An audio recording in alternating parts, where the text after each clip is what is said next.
आज की रात बहुत तूफानी, खतरनाक और डरावनी होने वाली है और इस तूफान का नाम, जिसके बारे में आज चारों तरफ चर्चा है, आपने सुन ही लिया होगा। इसका नाम है बिपरजॉय और बिपरजॉय अब गुजरात के तटीय शहरों तक पहुंच चुका है और इन सभी इलाकों में इस समय तेज आंधी के साथ साथ तेज बारिश हो रही है। एहतियात के तौर पर इन इलाकों में बिजली काट दी गई है, इसलिए सारे इलाके इस समय अंधेरे में डूब चुके हैं। इसलिए आज हम आपको इस तूफान का सबसे तूफानी विश्लेषण दिखाएंगे और आपको ऐसे हर इलाके से लाइव रिपोर्टिंग दिखाएंगे जो इस तूफान की चपेट में आ चुका है। लेकिन इस विश्लेषण से पहले आपको इस तूफान के बारे में कुछ जरूरी बातें बताते हैं जो आपको जरूर जाननी चाहिए। इस वक्त का लेटेस्ट अपडेट यह है कि गुजरात के कच्छ में इस तूफान का लैंडफॉल हो चुका है। लैंडफॉल का मतलब यह है कि यह तूफान गुजरात के जखाऊ पोर्ट के पास समुद्री तट से टकरा चुका है और यह स्थान गुजरात के मांडवी और पाकिस्तान के कराची के बीच में है। हालांकि तूफान के लैंडफॉल की प्रक्रिया कुछ सेकंड और मिनटों की नहीं होती, बल्कि यह लैंडफॉल कुछ घंटों की एक निश्चित अवधि में होता है, इसलिए अभी यह लंबा चलेगा। जैसे गुजरात के कच्छ में इस तूफान के लैंडफॉल की पहली घटना आज शाम को 6:30 बजे के आसपास हुई, लेकिन यह प्रक्रिया अभी देर रात तक चलेगी और इस लैंडफॉल के दौरान दो बातों पर लगातार नजर रखी जा रही है। पहला, तूफान की रफ्तार क्या है, कितनी तेजी से यह तूफान आ रहा है, और दूसरा, तूफान से प्रभावित इलाकों में हो रही भारी बारिश। फिलहाल जब हम आपको यह खबर बता रहे हैं तब गुजरात के कच्छ और सौराष्ट्र के समुद्री इलाकों में बहुत तेज रफ्तार से हवाएं चल रही हैं और ये हवाएं 150 किलोमीटर प्रति घंटा की रफ्तार पकड़ सकती है और इन तेज रफ्तार हवाओं की वजह से उत्तर गुजरात और दक्षिण पूर्वी राजस्थान के जिलों में भारी बारिश अब शुरू हो चुकी है। इनमें राजस्थान के जैसलमेर, जोधपुर, बाड़मेर, जालौर, बीकानेर, पाली और सिरोही में इस समय बहुत तेज बारिश हो रही है और गुजरात के कच्छ और सौराष्ट्र में भारी बारिश से बाढ़ की स्थिति भी बन सकती है।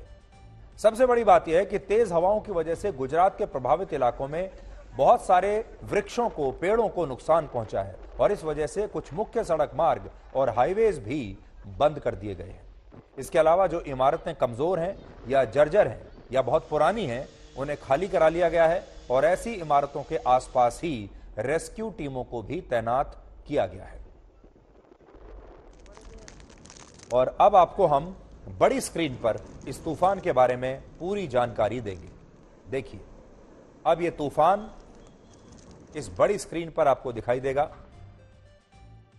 किसी भी तूफान का जो डायमीटर होता है वो देखिए 100 किलोमीटर से 200 किलोमीटर ये डायमीटर हो सकता है।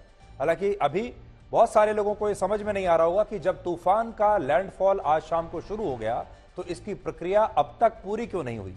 तो इसके लिए आपको यह समझना होगा कि तूफान का भी अपना एक आकार होता है और जो तूफान ताकतवर होते हैं वो अपने आकार में यानी साइज में बहुत बड़े होते हैं। आप ये समझ लीजिए कि ये तूफान किसी राक्षस की तरह विशाल होते हैं। किसी भी तूफान का डायमीटर यानी व्यास कम से कम 100 किलोमीटर और ज्यादा से ज्यादा 2000 किलोमीटर होता है और जब कोई तूफान किसी समुद्री तट की तरफ बढ़ रहा होता है तो उसका आकार इतना विशाल हो जाता है कि इसमें कई बड़े बड़े राज्य भी समा सकते हैं। तो इसका जो डायमीटर है तूफान का वो 100 किलोमीटर से लेकर 2000 किलोमीटर तक कुछ भी हो सकता है। जैसे इस तूफान की जो सैटेलाइट तस्वीरें आई हैं उन्हें देखकर यह कहा जा सकता है कि यह तूफान इतना विशाल और इतना फैला हुआ है कि इसमें पूरा के पूरा गुजरात समा सकता है।